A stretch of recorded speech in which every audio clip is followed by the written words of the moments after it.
Alguna vegada heu imaginat un drac gegant que, en comptes de treure foc per la boca, preferia fer bombolles de sabó i menjar pètals de flors? Avui us explicaré la seva increïble història. A prop d'un poble preciós anomenat Montblanc, entre muntanyes altes i rius de colors, vivia el nostre protagonista. Era un drac amb escates verdes i unes orelles una mica massa llargues i divertides. El drac no era gens dolent, però era una mica sapastre. Quan caminava, el terra tremolava i tothom pensava que hi havia un terratrèmol, però ell només volia saltar i ballar de felicitat. La gent del poble estava una mica preocupada perquè el drac feia uns brams molt forts quan tenia gana.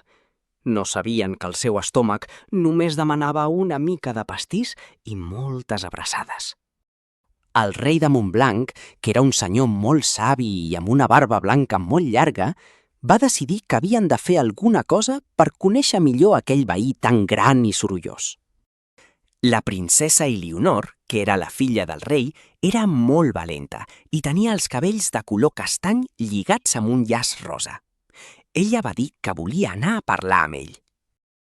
Elionor pensava que el drac potser es trobava sol, així que va preparar una cistella molt gran plena de magdalenes de xocolata i pomes vermelles per portar-li de regal a la seva cova. Mentre la princesa caminava pel bosc, sentia el cant dels ocells i veia com les papallones la seguien. El camí cap a la cova del drac estava ple de margarides i flors blaves. Finalment, va arribar a l'entrada d'una cova que feia olor a terra humida i herba fresca. Amb veu suau, la princesa va cridar: «Hola, senyor drac, he vingut a berenar amb vos». De cop i volta, un nas enorme i verd va aparèixer entre les ombres.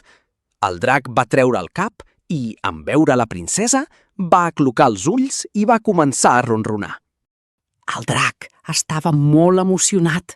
Feia tant de temps que ningú el visitava que va començar a moure la cua de costat a costat com si fos un gosset gegant i molt juganer.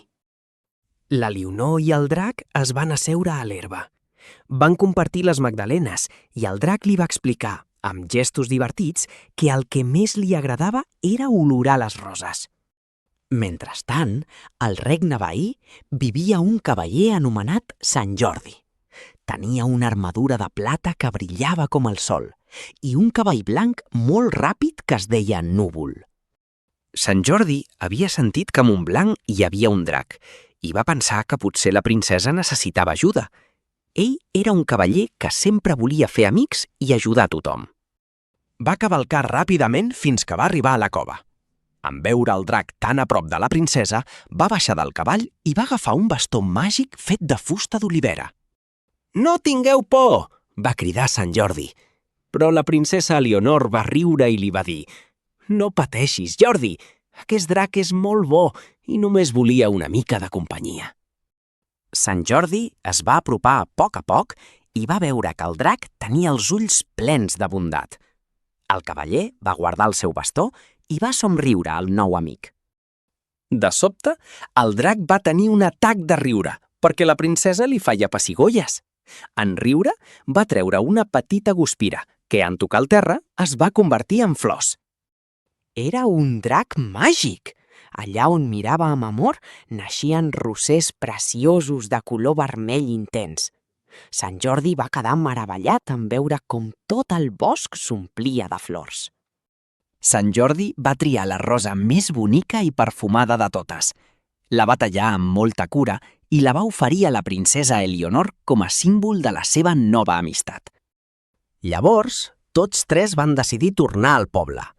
El drac caminava a poc per no espantar ningú i Sant Jordi i la princesa l'acompanyaven cantant cançons alegres i divertides. Quan els habitants de Montblanc van veure arribar el drac, es van quedar molt sorpresos. Però en veure que portava una cistella de flors a la boca, van començar a aplaudir. El rei va organitzar una gran festa a la plaça Major. Hi havia música, balls i molts pastissos. El drac va ajudar a inflar els globus bufant amb molta cura i suavitat. Des d'aquell dia, el drac es va convertir en el millor jardiner del regne. amb el seu alè màgic, feia que les roses de Montblanc fossin les més boniques de tot el món. I així és com Sant Jordi, la princesa i el drac van ensenyar a tothom que amb un somriure i una mica de bondat, fins i tot el drac més gran pot ser el millor amic.